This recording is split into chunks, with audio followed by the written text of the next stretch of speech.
wabarakatuh. Innal hamdalillah nahmaduhu wa nasta'inuhu wa nastaghfiruh wa na'udzu billahi min shururi anfusina wa min sayyiati a'malina. May yahdihillahu fala mudilla lahu wa may yudlil fala hadiya lahu. Wa asyhadu an la ilaha illallah wahdahu la syarika lahu. Wa asyhadu anna Muhammadan 'abduhu wa rasuluhu la nabiyya ba'dah. Sallallahu alaihi wa ala alihi wa azwajihi wa dhurriyyatihi wa sahabatihi wa man tabi'ahum bi ihsanin ila yaumiddin. Amma ba'd. Ikhwatal iman rahimani wa rahimakumullah. Alhamdulillah kita dipertemukan oleh Allah tabaraka wa taala di majelis ini, di tempat yang mulia ini. Mari kita syukuri pertemuan istimewa ini, kita manfaatkan untuk melanjutkan menelaah kitab Al-Adabul Mufrad.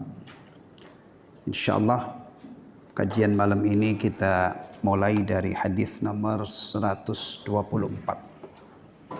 Bab ke-68. Bab syikayatul jar. Bab keluhan tetangga atau aduan tetangga.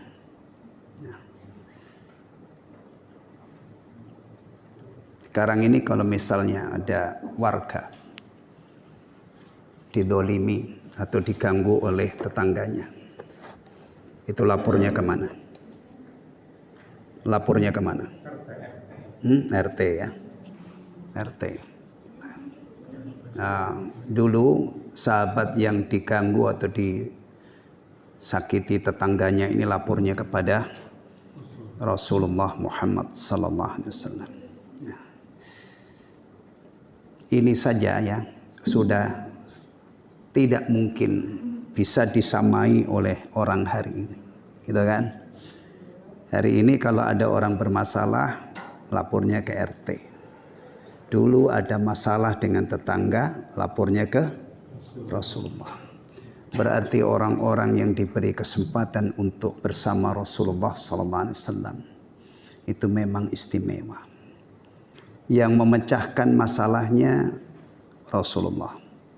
Kalau sekarang yang memecahkan kadang-kadang ya RT, belum tentu tuntas. Ya kan? Apalagi kalau bicara ilmu. Ya. Sahabat itu dulu kalau bertanya menjawab, yang bertanyanya kepada Rasulullah, yang jawab Rasulullah. Enggak mungkin salah jawabannya. Ya. Berarti kalau bicara Islamnya sahabat, ilmunya sahabat, ya, itu tidak mungkin ditandingi oleh orang sekarang. Karena yang mengajarkan Rasulullah, kadang-kadang yang menjawab pertanyaannya adalah Rasulullah. Bahkan banyak pertanyaan sahabat itu yang jawab langsung Allah Subhanahu wa taala. Asbabun nuzul ba'dil ayat, sebab turunnya sebagian ayat itu, sebabnya sahabat bertanya, kemudian Allah jawab dengan diturunkannya Al-Quranul Karim. Ini tidak mungkin terjadi di zaman sekarang. Ya. Baik. Ini ceritanya begini ya. An Abi Hurairah radhiyallahu anhu qala. Dari Abu Hurairah, semoga Allah meridhoinya, beliau berkata, qala rajulun ya Rasulullah. Qala rajulun, seorang laki-laki berkata, ya Rasulullah, wahai Rasulullah. Ya. Kalau ada orang menyapa dengan sapaan seperti ini, pasti dia mukmin. Pasti dia seorang yang mengimani bahwa beliau adalah utusan Allah. Berarti ini sahabi. Gak mungkin orang-orang yang tidak percaya kalau beliau itu utusan Allah menyapa Rasulullah, memanggil Rasulullah ya Rasulullah. Abu Jahal enggak mungkin memanggil ya Rasulullah. Abu Lahab enggak mungkin memanggil ya Rasulullah. Meskipun itu pamannya. Istri pamannya Ummu Jamil yang tidak Jamil gitu ya. Nah, juga tidak mungkin memanggil ya Rasulullah. Manggilnya ya Muhammad, ya Muhammad. Baik. Nah, ini memanggilnya ya Rasulullah dan ini mengamalkan ajaran Allah Subhanahu wa taala. Rasulullah itu Allah mengajarkan kepada para sahabat kalau memanggil Rasulullah itu jangan seperti memanggil sesama mereka. Nah, tapi jangan menyebut namanya, tetapi status beliau ya Rasulullah, ya Nabi Allah. Inna li jaran yu'dini, saya memiliki tetangga yang menggangguku atau menyakitiku. Faqala, maka beliau sallallahu alaihi wasallam bersabda, ini ya, ini aduannya, ini yang sesuai dengan judulnya tadi, Syikayatul Jar, aduan tetangga ini. Kenapa mengadu kepada siapa? Rasulullah sallallahu alaihi wasallam. Kenapa dia mengadu kepada Rasulullah? Apa isi aduannya? Diganggu, disakiti oleh tetangganya. Ganggu itu bisa dengan ucapan, bisa dengan perbuatan, dengan fi'il, ya. Faqala Rasulullah sallallahu alaihi wasallam, ini solusi yang diberikan oleh beliau sallallahu alaihi wasallam kepada sahabat ini. Intalik, pergilah kamu, balik pulang kamu, intalik. Fa akhrij mata'aka ila tariq, keluarkan barang-barang mata, perabotan-perabotan ke pinggir jalan. Maka orang ini, sahabat ini segera memenuhi perintah Rasulullah. Fantalaqa, maka dia beranjak pergi, mau pulang ke rumahnya. Fa akhraja mata'ahu, lalu dia mengeluarkan barang-barangnya sebagaimana yang diperintahkan oleh Rasulullah tadi. Fajtama'an nasu alaihi, lalu orang-orang berkumpul mengerumuninya, berkumpul ya, mengerumputinya. Faqalu, lalu mereka bertanya, ma sya'nuka, ada apa dengan kok barang-barangmu kamu keluarkan ke pinggir jalan?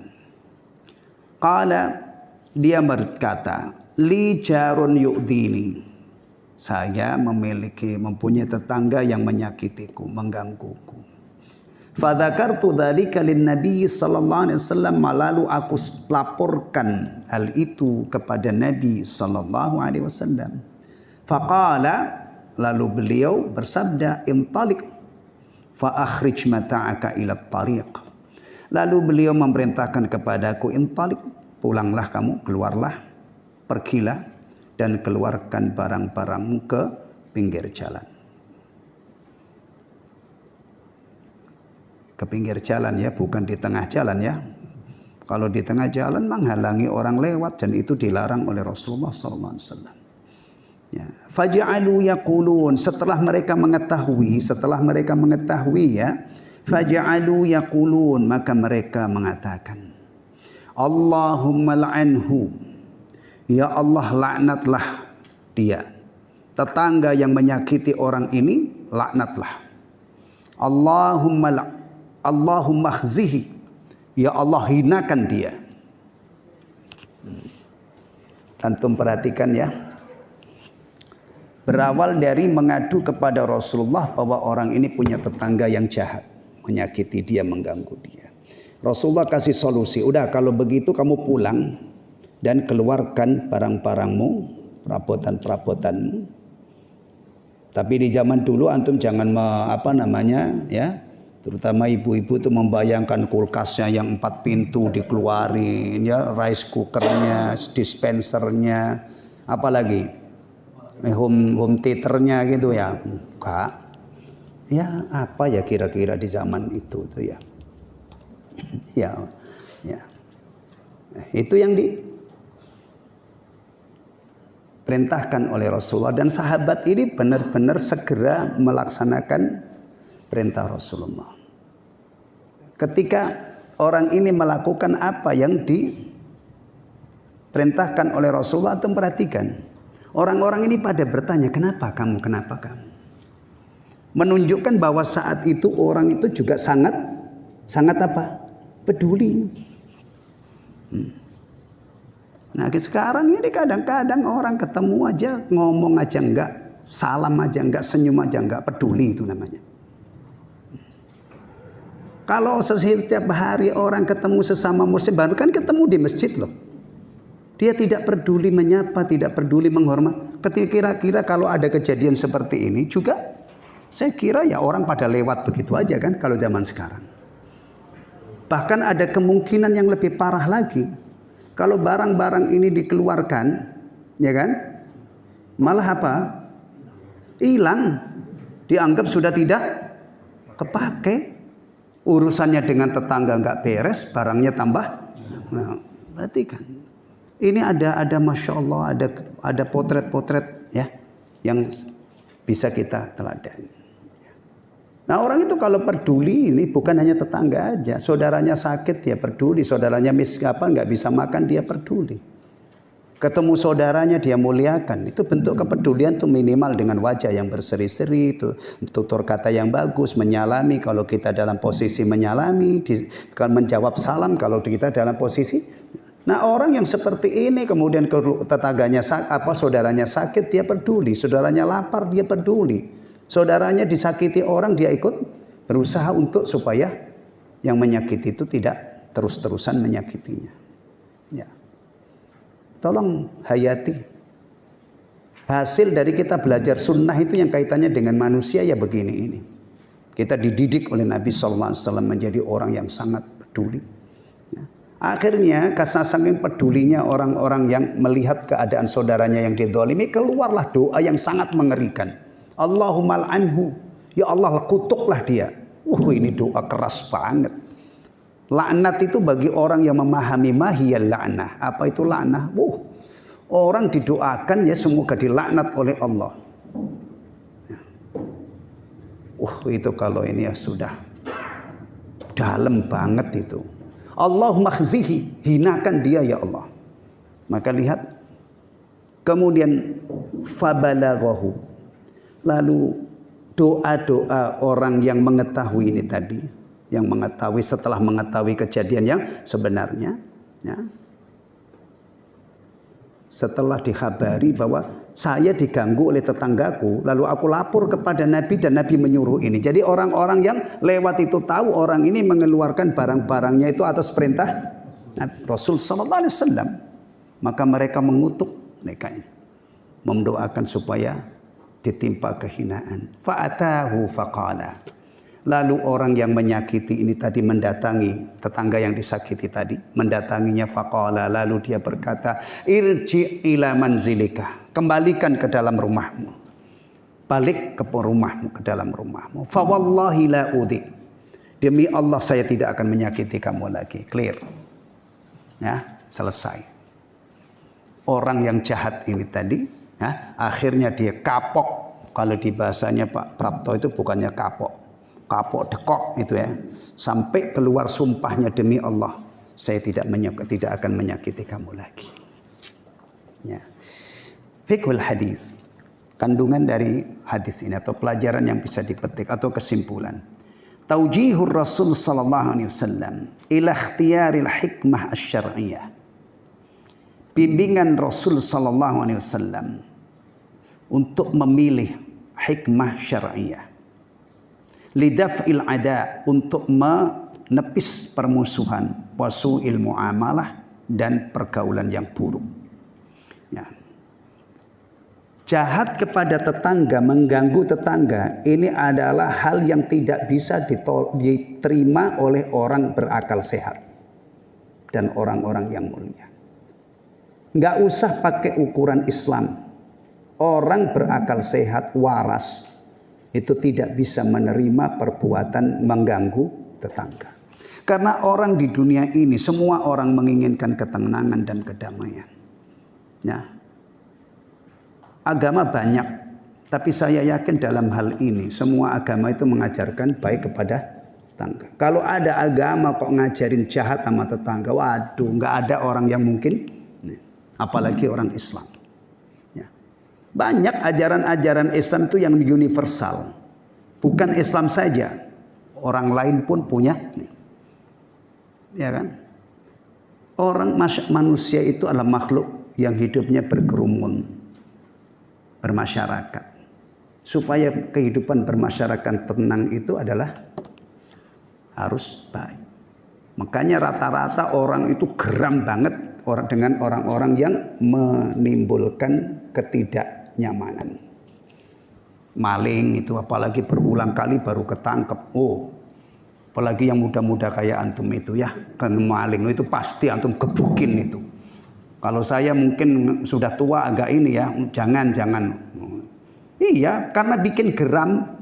Semua yang gebukin itu orang semualah geram dengan maling karena merusak kedamaian keamanan. Itu gambaran. Nah ini tolong perhatikan. Kita ya jangan menjadi pemain menyakiti tetangga. Kita itu diperintah untuk beribadah kepada Allah, berbakti kepada kedua orang tua, berbuat baik kepada orang tua, kerabat karib, dan seterusnya. Termasuk tetangga, ini kita masih dalam hadis-hadis tentang tetangga ya. Nanti ada anak yatim, kemudian sampai hadis 200-an itu tentang hamba sahaya. Pastikan kita dalam bermuamalah dengan orang ini, kita tahan semaksimal mungkin, jangan jahatin orang. Dengan lidah kita, dengan ucapan kita, dengan perbuatan kita. Itu. Sehingga nanti kalau kita kembali ke haribaan Allah itu tidak membawa dosa-dosa yang akan membuat kita bangkrut atau membuat kita merugi. Kalau kita dizahati orang dalam kadar tertentu, kita lapang dada. Itu juga dapat ganjaran. Ganjaran dalam hidup bermasyarakat itu 2 jalur. Kita berbuat ihsan atau kita memaafkan orang-orang yang berbuat salah. Apalagi kalau salahnya itu tidak sengaja. Majikan-majikan yang punya pembantu misalnya ya, pembantunya itu melakukan kesalahan yang tidak disengaja. Misalnya memecahkan piring atau barang apalah. Atau nyetrika baju majikannya, akhirnya bajunya apa? Bolong ya, karena setrikanya panas. Tapi kayaknya sekarang sudah jarang deh, karena kesetrika itu bisa dikontrol panasnya ya. Kalau bajunya itu sutra, maka panasnya sekian. Kalau katun sekian, kalau jin sekian. Tapi kalau zaman saya di kampung, itu setrikanya nggak bisa dikontrol karena pakai bara. Iya, ayam jago itu ya. Nah, persis itu ayam jago itu kuncinya itu. Ya, itu harus siap-siap daun pisang atau kelaras. Daun pisang yang kering itu harus saya akrab dengan setrika itu. Saya itu orang kampung, tapi saya tidak bisa pakai pakaian yang tidak setrikaan. Ya. Saya itu kalau misalnya besok sekolah, malam saya nyetrika untuk saya pakai besok. Saya sendiri yang nyetrika. Saya pinter nyetrika, cuman kalah cepat aja sama istri. Nah, kalau istri ngelihat saya nyetrika, wah nyetrika lama banget sini. Gitu. Makanya saya jarang nyetrika. Ini baju saya rapi-rapi, ini istri yang nyetrika. Atau akhir-akhir ini sering itu tetangga saya yang buka jasa laundry. Ya misalnya itu kalau zaman dulu itu sangat mungkin ya kan, kepanasan itu akhirnya bolong. Udah maafin. Kesalahan-kesalahan begini kita diajarkan untuk memaafkan. Yang kaitannya dengan hak kita ya. Tapi kalau kesalahan dengan hak Allah, jangan antum maafkan. Antum punya pembantu nggak sholat, itu jangan didiemin.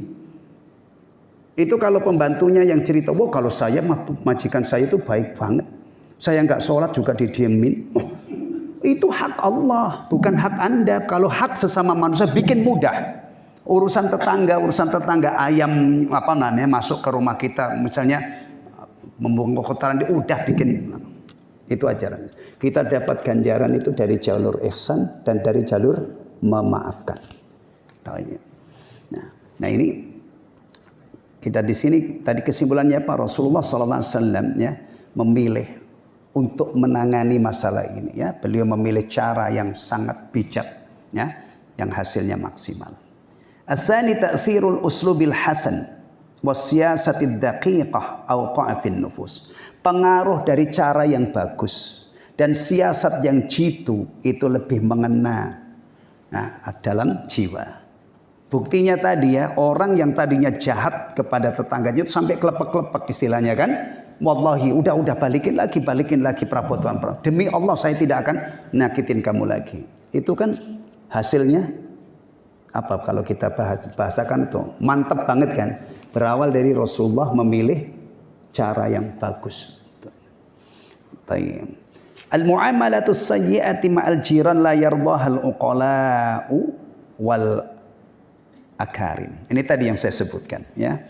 Muamalah yang buruk terhadap tetangga, jahat terhadap tetangga itu tidak bisa diterima oleh orang berakal dan orang-orang mulia.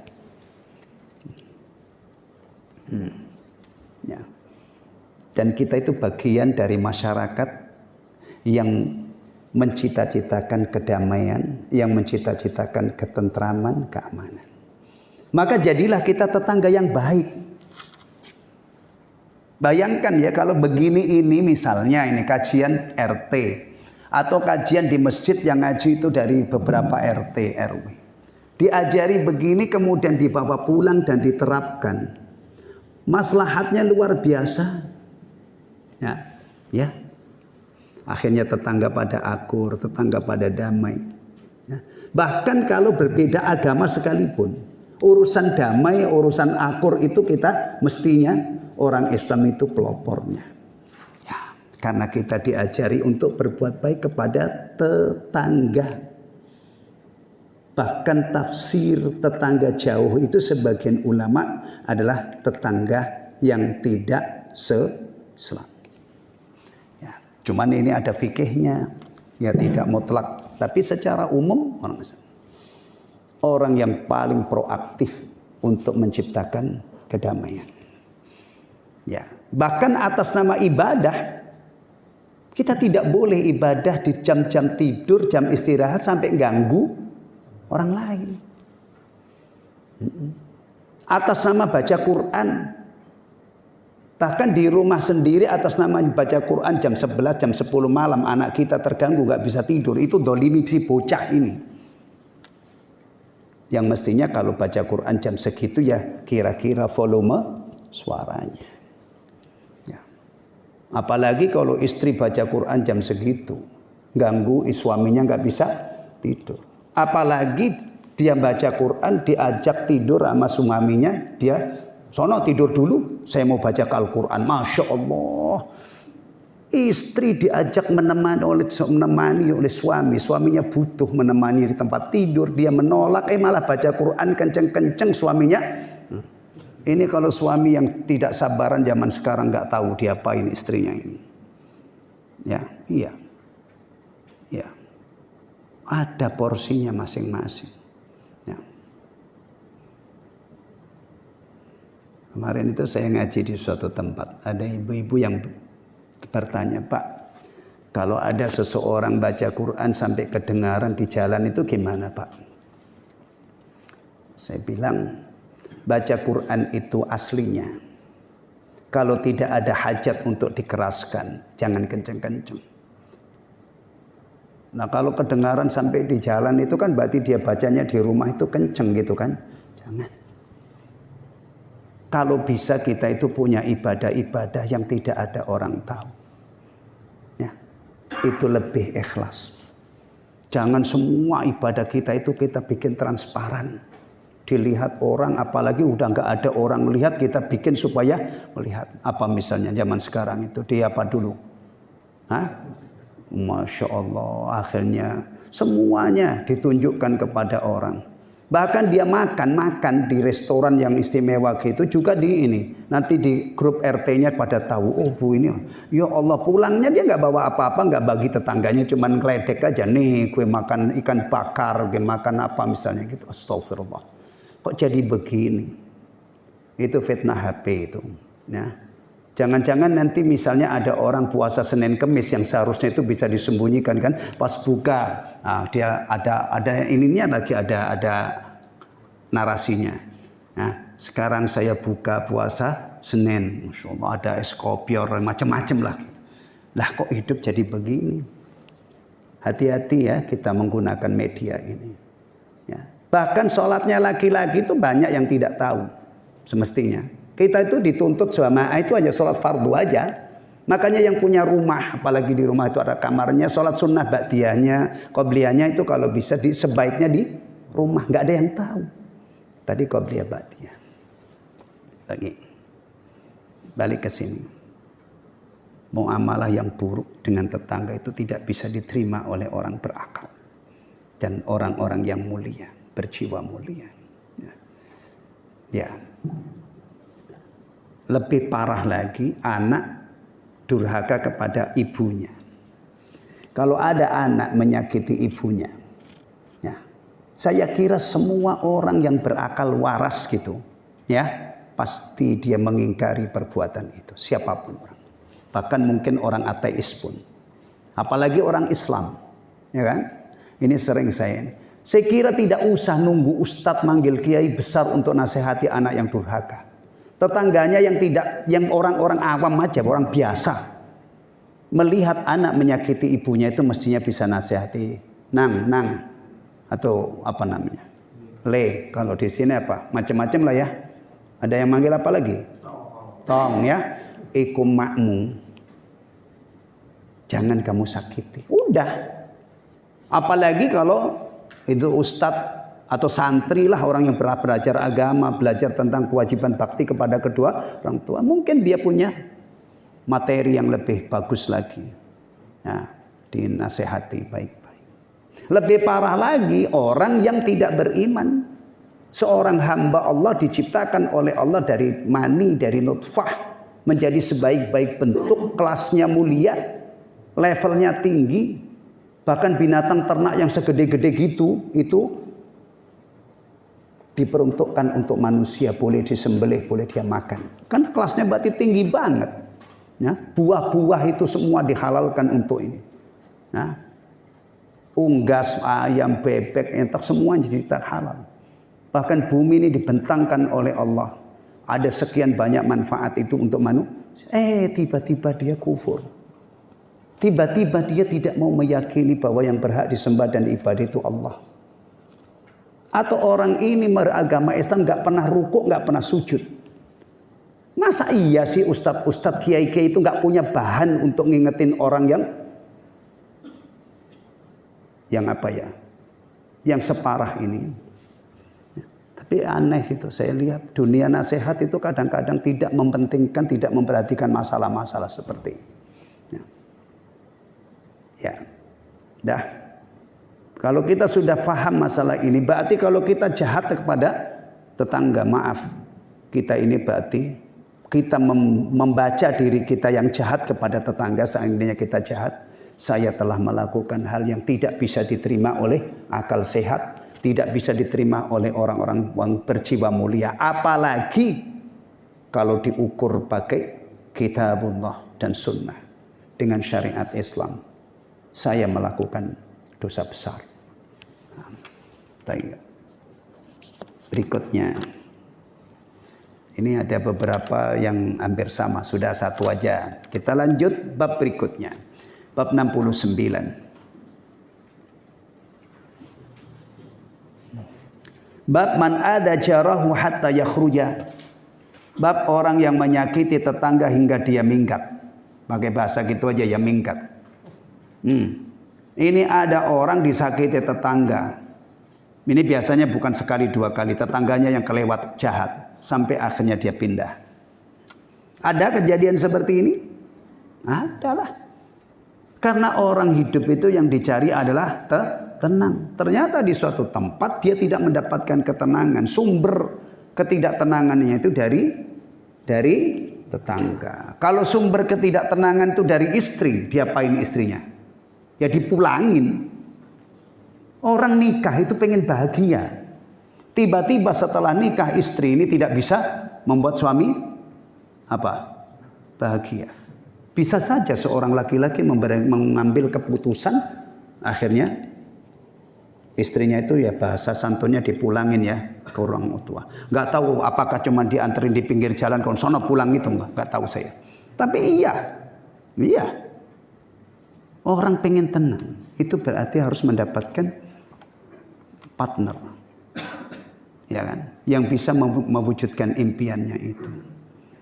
Maka di sini kita pentingnya dalam rumah tangga itu ada namanya husnul usyrah, pergaulan yang bagus. Suaminya itu memperlakukan istrinya dengan baik banget, ngomong, menyapa, pilih kata-kata yang bagus, ya kan? Kemudian istrinya juga mengimbangi. Setelah diperlakukan dengan bagus oleh suaminya, maka suami istrinya pun membalas, awet aslinya. Jadi salah satu orang menyebabkan orang itu tidak betah tinggal di rumahnya bersumber dari tetangga yang jahat.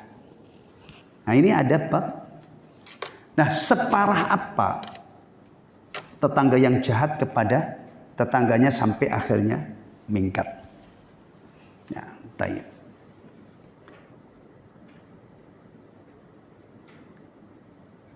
Haddatsana Artah ibnu Mundir qala.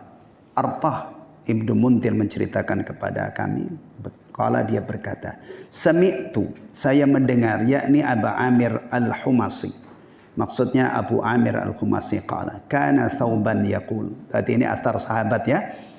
Thauban radhiyallahu an mengatakan, ma min rajulin, tidak ada dua orang, yatasaromani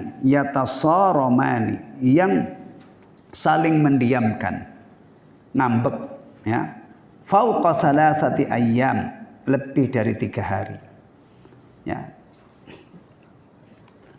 Batasan yang diberikan di dalam agama ini ya, kalau ada keretakan hubungan, marah dengan sesama muslim, itu cuma dikasih tempo berapa hari?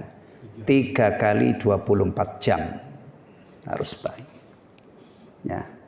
Kalau enggak itu sudah berarti sudah tidak menaati jalan. Tapi kadang-kadang sampai 3 tahun ya atau lebih. Bahkan sampai mau mati itu diwariskan nama anaknya. Lanjutkan permusuhan bapak dengan dia ya kalau bapak mati duluan. Ada yang sampai segitunya ya. Atau kucingnya itu juga dilarang bertemu dengan kucing musuhnya. Awas lo kalau kamu ketemu, enggak saya kasih makan. Allahu Akbar.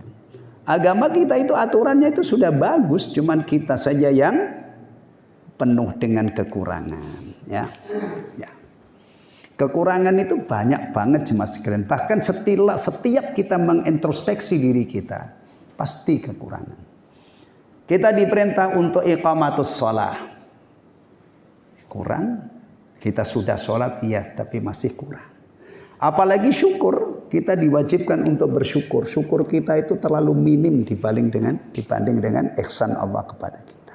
Kita itu diwajibkan menjaga lisan, nggak boleh ngomong kecuali yang baik. Ternyata masya Allah, dosa-dosa kita dari omongan itu. Maka ingat baik-baik ya, terus menuntut ilmu. Tapi saya sampaikan sekarang. Hasil seorang belajar ilmu itu, belajar Islam itu bukan menjadi orang yang ujub, bukan menjadi orang yang wurur, terpedaya melihat amalnya, melihat sunnahnya. Oh, enggak. Hasil seorang muslimah mempelajari agama ini, mendalami agama ini adalah mengakui betapa banyak kekurangan. Mengurusi kekurangan ini adalah berbanyak istighfar. Itu di Masjid Al-Aqsa, Kemang Pratama. Mungkin sudah pernah saya ceritakan. Itu yang kami pelajari adalah 10 penyebab keselamatan. Aslinya ceramahnya Syekh Abdul Razak hafizahullah di satu masjid di sana. Ceramahnya itu ada rekamannya Pak Nur. Kemudian dibukukan.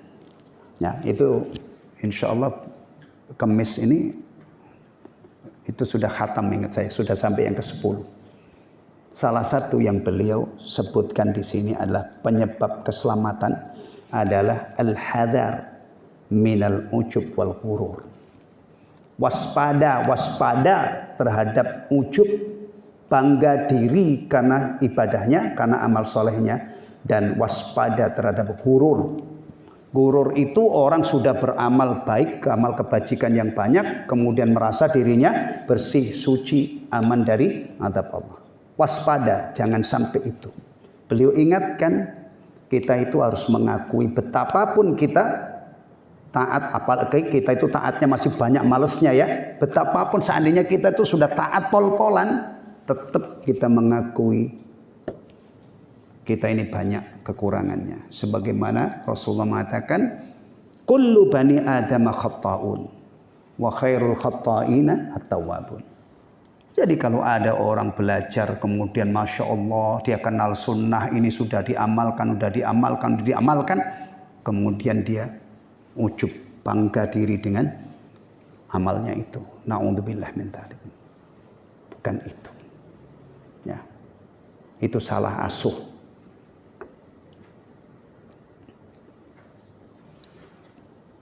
Tidaklah dua orang yang saling mendiamkan, saling bermusuhan lebih dari 3 hari. Fayahlaka ahaduhuma, lalu salah satunya itu meninggal. Famata wa huma ala dzalika minal musaramah, lalu keduanya mati dalam keadaan masih bermusuhan. Illa halaka jami'an, melainkan dua-duanya celaka, dua-duanya binasa.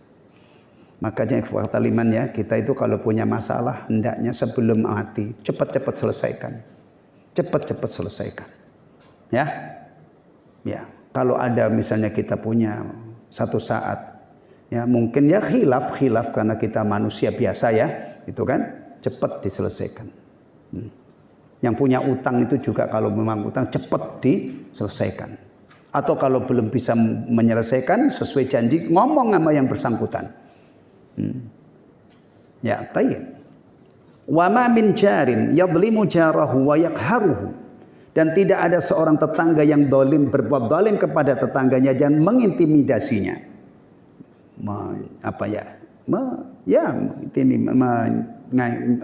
Memaksanya, menyakitinya. Hatta yahmilahu dzalika ala an yakhruja min manzilihi, hingga hal itu mendorongnya untuk keluar dari rumahnya, untuk minggat dari rumahnya. Illa halaka, melainkan dia celaka. Masya Allah.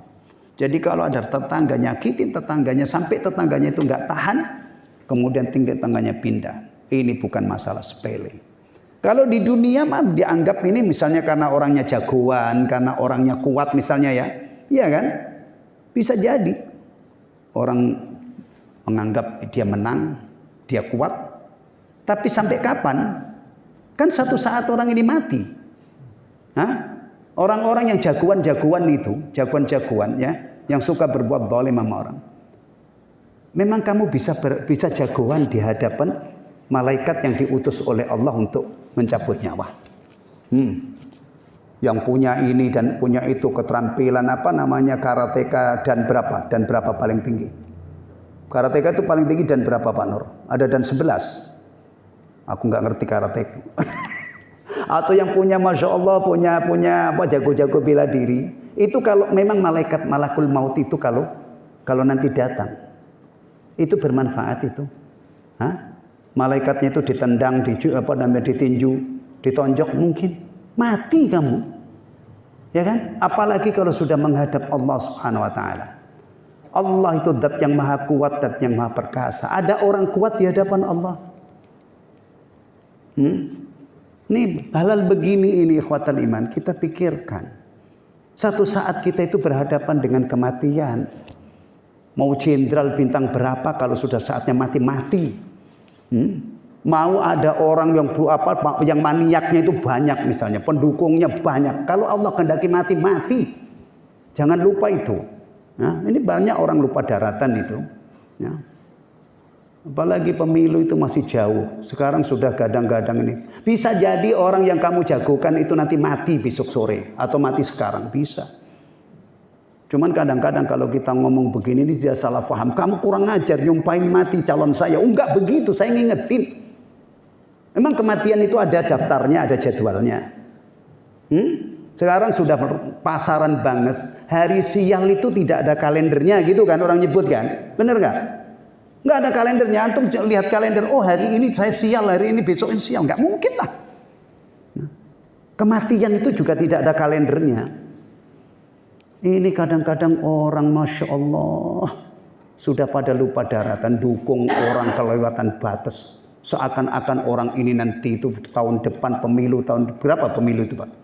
Orang Pak Prabowo aja baru berapa hari menjabat sudah.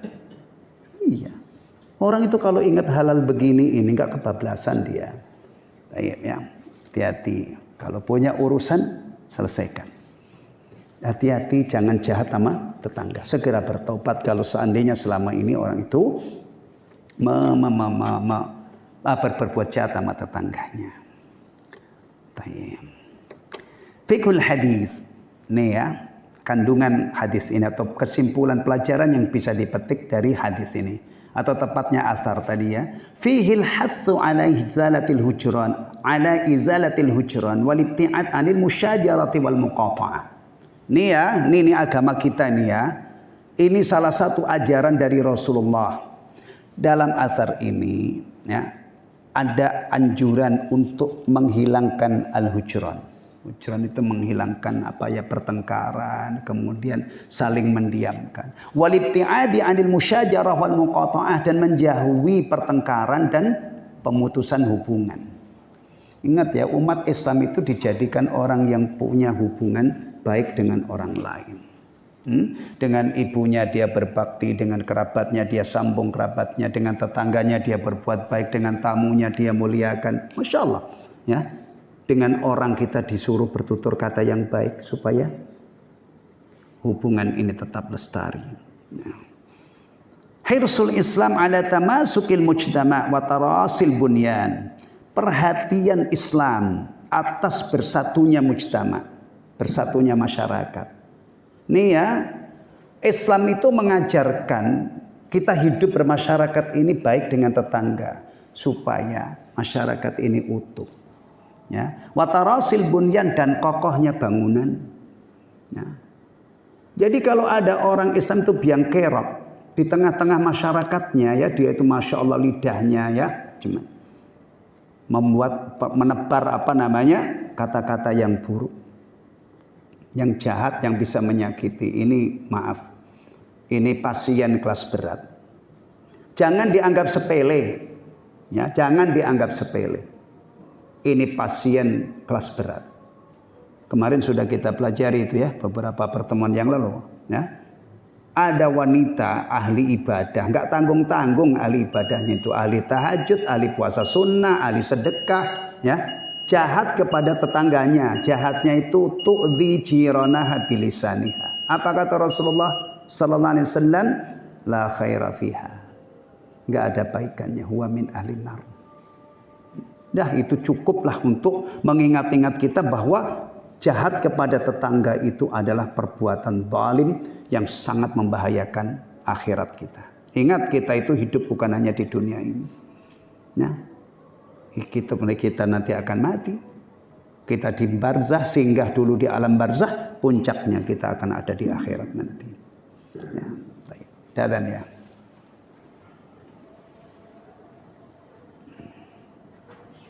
Kita sudah diberi kesempatan oleh Allah masuk waktu Isya ya. Kira-kira kita belajar tentang bab tetangga. Ya, kita diperintah untuk berbuat baik kepada tetangga, gitu kan? Dilarang berbuat zalim. Akhirnya kita praktekkan ini dengan tetangga kita. Tapi tidak waktu sholat begini nanti kita bubar aja, nggak usah sholat. Kira-kira gimana? Kadang-kadang masalahnya itu di sini ya. Agama ini kita swir-swir. Padahal mestinya kita kalau belajar satu bab itu digabungkan, diakumulasi dengan bab yang lain. Kewajiban yang paling besar itu adalah menjaga sholat 5 waktu. Ya. Kemudian nanti kita dengan orang tua kita baik, dengan tetangga baik. Jangan orang itu hanya fokus dalam muamalahnya kepada sama manusia, tapi hak Allah dia tidak perhatikan. Itu nggak mungkin terjadi. Nah, mungkin. Tadi yang datang tadi, antum sudah pada sholat maghrib ya? Udah kan? Kalau ada yang datang ikut kajian ini nggak sholat maghrib dan saya tahu pasti saya turun, kamu sholat dulu baru ikut kajian. Karena nggak mungkin bisa diterima akal sehat ada orang ngaji tapi nggak. Iya, apalagi kalau tablik akbar itu di lapangan puluhan ribu orang tiba-tiba ada yang tadi nggak sholat atau maghrib nggak sholat, ngaji ada kiai favoritnya dia ngaji di situ, tapi nggak sholat maghrib, pulangnya juga bisa saja nggak sholat, itu nggak boleh terjadi. Mestinya itu kiainya yang ngingetin gitu ya, kiainya yang jadi idolanya. Kamu tadi sudah sholat maghrib belum? Belum. Sana, minggir yang sana sholat dulu baru. Ya. Agama ini sering disuir-suir gitu. Tayyib. At-tsalis, kesimpulan yang ketiga, at-tahdhiru min su'il muamalati ma'al jiran. Memperingatkan terhadap atau tentang muamalah yang buruk dengan tetangga. Awas, jangan jahat kepada tetangga. Wa bayanil aqibatil wahimah lidh-dhalimin wal 'adin, dan menjelaskan balasan akibat yang sangat mengerikan bagi orang-orang yang zalim dan melampaui batas. Awas, kamu jangan jahat sama tetangga kamu. Hubungan kamu dengan tetangga itu jangan buruk, tapi harus baik. Karena kalau kamu jahat, kamu berbuat zalim, kamu melampaui batas, itu akibatnya sangat mengerikan. Terakhir tambah satu lagi ya, bab 70. Bab jarul Yahudi. Bab tetangga seorang Yahudi. Ya. Yahudi ya. Menurut keyakinan orang Islam, Yahudi itu mukmin apa kafir? Orang Yahudi itu beragama Yahudi itu kafir apa mukmin? Kafir. Tapi cukup disebut tetangga yang Yahudi gitu ya. Ya. Kita itu kalau berbicara dengan orang yang kita yakini, menurut keyakinan kita itu ini orang kafir, bukan orang beriman, karena tidak beragama Islam. Ketika kita berbicara dengan dia, itu kita memanggil dia kafir apa enggak?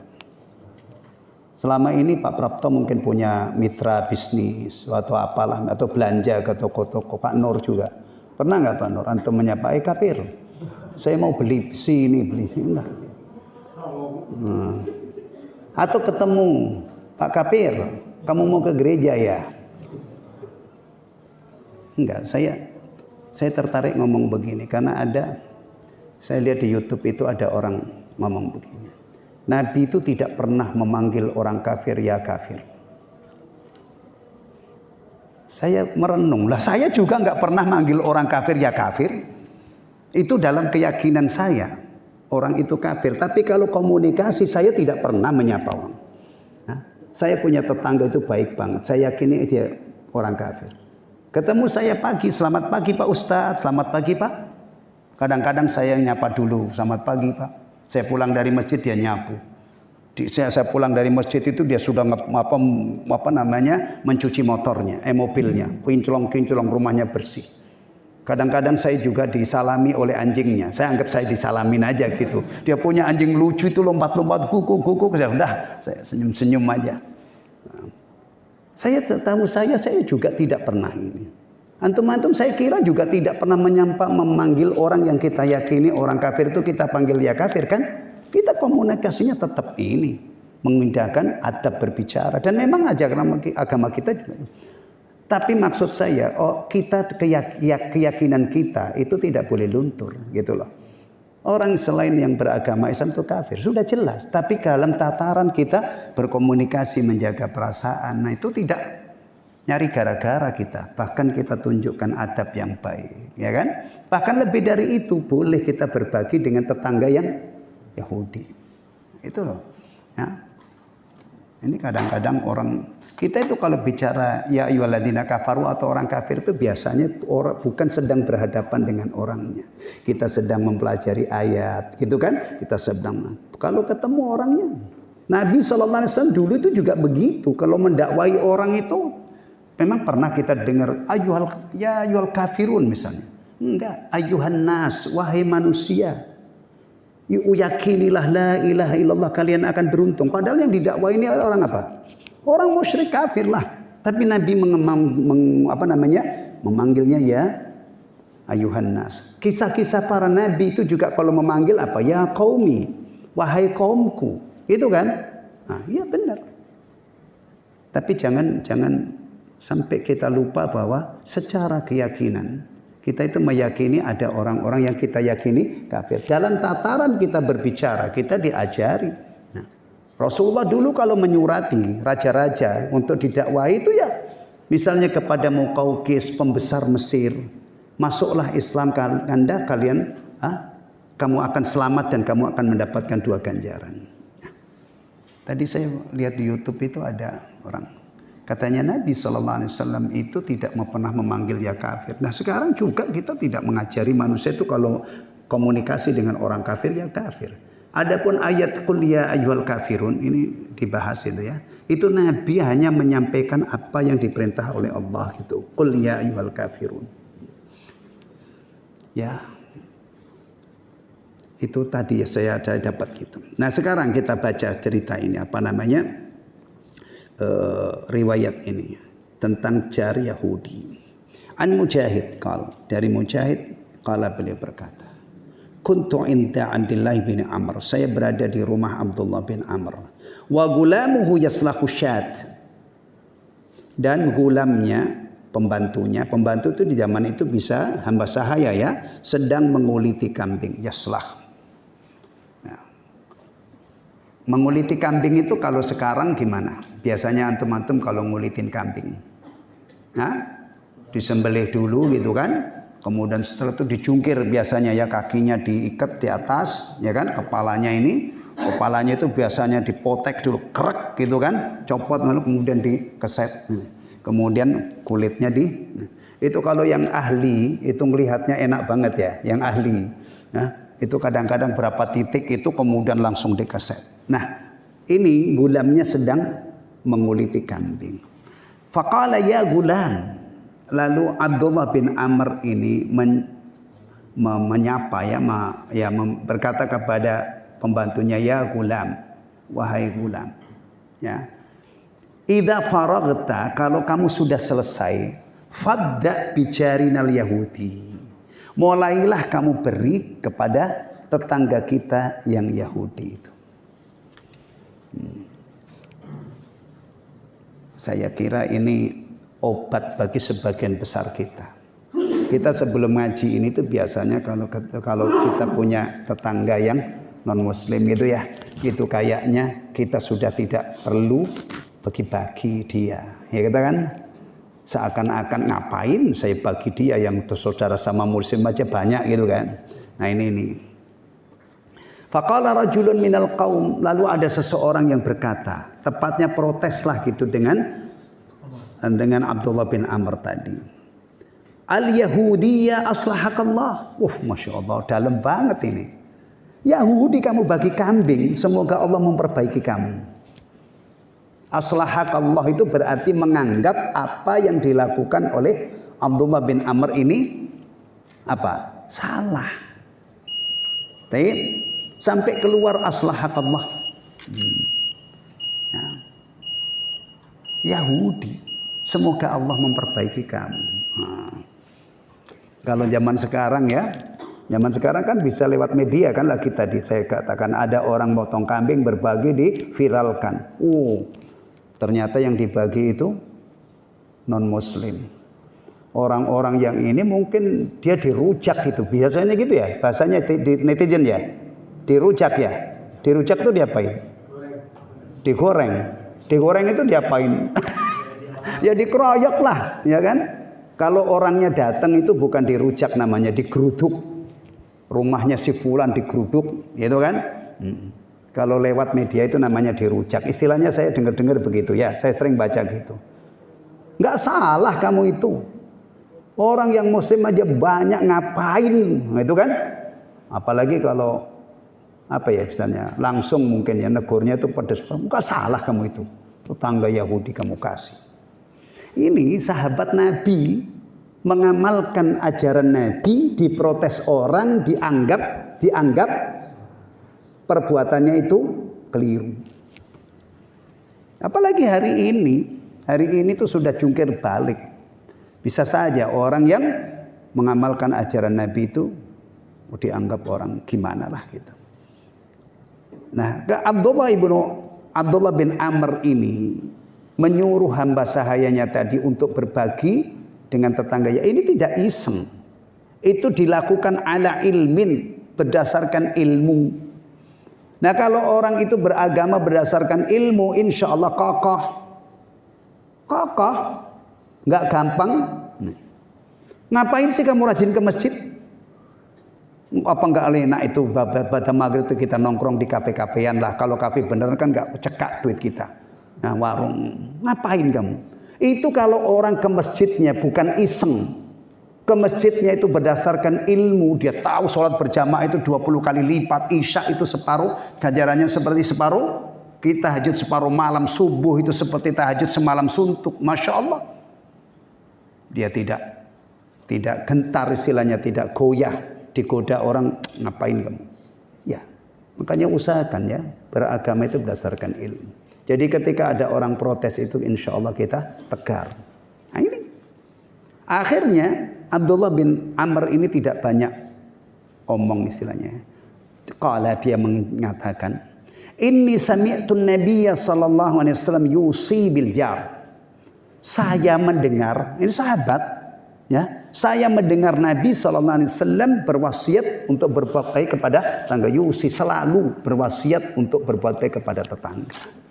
Jadi ternyata Abdullah ibn Amr membagi kambing dengan tetangganya yang Yahudi itu dia mengamalkan ajaran Nabi karena dia dengar diajarin Nabi untuk berbuat baik kepada tetangga. Ya. Hatta khoshina aw ruwina annahu sayuwarrithu. Apa itu terjemahnya Pak Nur itu? Sehingga kami khawatir. Saking getolnya Nabi berwasiat untuk berbuat baik kepada tetangga, sahabat ini sampai khawatir jangan-jangan tetangga itu dijadikan oleh Rasulullah sebagai ahli waris. Nah, Rasulullah itu asalnya diwasiati oleh Jibril alaihissalam. Jadi mata rantingnya begitu, Jibril itu selalu mengingatkan Rasulullah agar berbuat baik kepada tetangga. Disampaikanlah, diajarkan oleh Rasulullah kepada sahabatnya, dipraktekkan oleh sahabat di zaman itu. Sudah ada yang protes. Nah, Masya Allah. Ya. Taib. Tetangga menjadi ahli waris? Enggak. Kecuali kalau tetangganya itu anaknya. Ya, mungkin. Atau tetangganya itu istri yang keberapa misalnya. Istri yang satu dia hidup bersama istrinya, sisa yang satu lagi tetangganya. Yaitu bukan tetangga, namanya istri. Kalau istri ahli waris, nah anak ahli waris. Jadi nanti suatu waktu kalau ada tetangganya yang kaya raya itu meninggal ya, kemudian dia nuntut warisan, ingetin kalau kamu itu tetangga itu tidak ahli waris. Jangankan tetangga, anak itu bisa terhalang untuk mendapatkan waris. Menurut syariat Islam ya, ini ilmu dasar faraid ini, ya. Penghalang mendapat warisan itu ada 3. Apa? Satu, membunuh. Jadi kalau misalnya ada anak nggak sabar, bapaknya itu sakit-sakitan bertahun-tahun, dia sudah nggak sabar nunggu warisan, akhirnya diracun bapaknya itu, dibunuh, atau dibunuh dengan cara yang lain misalnya. Kalau itu ya dengan dia tidak sabar menunggu wafatnya orang tua gitu ya, akhirnya dia bunuh, dapat warisan apa enggak? Enggak. Membunuh itu menghalangi untuk waris. Yang kedua, ikhtilafuddin, perbedaan agama. Ya, jadi kalau misalnya orang tuanya Muslim, anaknya sudah bukan Islam, itu tidak dapat warisan. Ya, itu hukumnya ya. Cuman sekarang kan banyak orang berani melawan hukum. Tapi ketentuannya begitu. Yang ketiga, hamba sahaya, ariqah, hamba sahaya. Sekarang tidak ada hamba sahaya ya. Nah, kalau sayyidnya meninggal, hamba sahaya itu tidak dapat warisan. Karena hamba sahaya itu tidak dapat warisan. Tetangga apalagi dapat. Baik. Ini sudah ada pada hadis yang sebelumnya ya. hadis nomor 105. Ternyata di sini ketemu lagi hadis nomor 128. Apa intinya tadi? Seorang sahabat namanya siapa? Abdullah bin Amr, ya. Pembantunya sedang menguliti kambing. Pesannya apa? Jangan lupa ya, tetangga kita yang Yahudi itu kamu bari. Bahkan fabda, perintahnya fabda, mulailah dari tetangga kita yang Yahudi. Baik. Alhamdulillahilladzi bi ni'mati tatimmus shalihat. Ini ikhwatul iman ya. Ini ilmu ilmu terapan semua ya. Antum punya tetangga kan? Iya. Berarti bawa pulang ilmu ini kita amalkan ya. Mudah-mudahan ya kalau sudah kita amalkan, kebaikan kita itu bertambah dari jalur ini ya. Kita tidak jahat sama tetangga dan sebagainya, jangan ganggu tetangga. Kemudian di sisi yang lain, kalau antum ternyata pulang, antum betah banget di rumah karena tidak ada tetangga yang jahat, ini nikmat dari Allah. Tetangga jahat itu membuat kita tidak nyaman, bahkan ada kemungkinan tadi kan sampai pindah rumah. Nah jadi kalau misalnya kita balik ke rumah kita, Masya Allah teman-teman kita, tetangga kita ini pada baik-baik, itu baiknya itu sumber ini adalah nikmat dari Allah Subhanahu wa taala. Kalau orang itu sudah punya rumah yang lapang, punya tetangga yang baik-baik, ya punya kendaraan misalnya, apalagi sudah punya istri solehah, kok nggak bahagia? Mau apa lagi? Mau diberi apa lagi baru kita ini bisa bahagia? Kelewatan banget itu. Makanya orang Islam itu ya kalau hanya dengan modal cekak nikmat dari Allah, itu seharusnya hidupnya itu sudah penuh dengan rasa syukur, penuh dengan ketenangan dan kebahagiaan. Nanti kita temukan di sini belum lewat atau sudah ya? Belum ini. Kalau ada orang di pagi hari itu bangun di pagi hari aman, kemudian badannya sehat dan ada makanan untuk satu hari itu, ya, itu seakan-akan dunia seisinya itu sudah diberikan kepadanya. Jadi kalau kita itu kadang-kadang sudah punya segalanya, sudah banyak, kok masih nggak bisa tenang, nggak bisa bahagia, itu berarti kita masalahnya itu ada di kita. Karena orang Islam itu dididik dengan modal yang sangat minim. Bangun tidur, alhamdulillahilladzi ahyana ba'da ma amatana wa ilaihi nusyur, aman, tidak terjadi apa-apa. Badan kita sehat, kita bisa thaharah, kita bisa rukuk, sujud, ya. Dan ada makanan untuk satu hari. Itu seharusnya kita hidup sudah penuh luapan rasa syukur kehadiran Allah Subhanahu wa taala. Semoga kita bisa menjadi seperti itu. Apalagi kita ini rata-rata memang telah diberi nikmat oleh Allah lebih dari itu. Alhamdulillahilladzi bi ni'mati tatimmus shalihat. Subhanakallahumma wa bihamdika asyhadu an la ilaha illa anta astaghfiruka wa atubu ilaik. Assalamualaikum warahmatullahi wabarakatuh.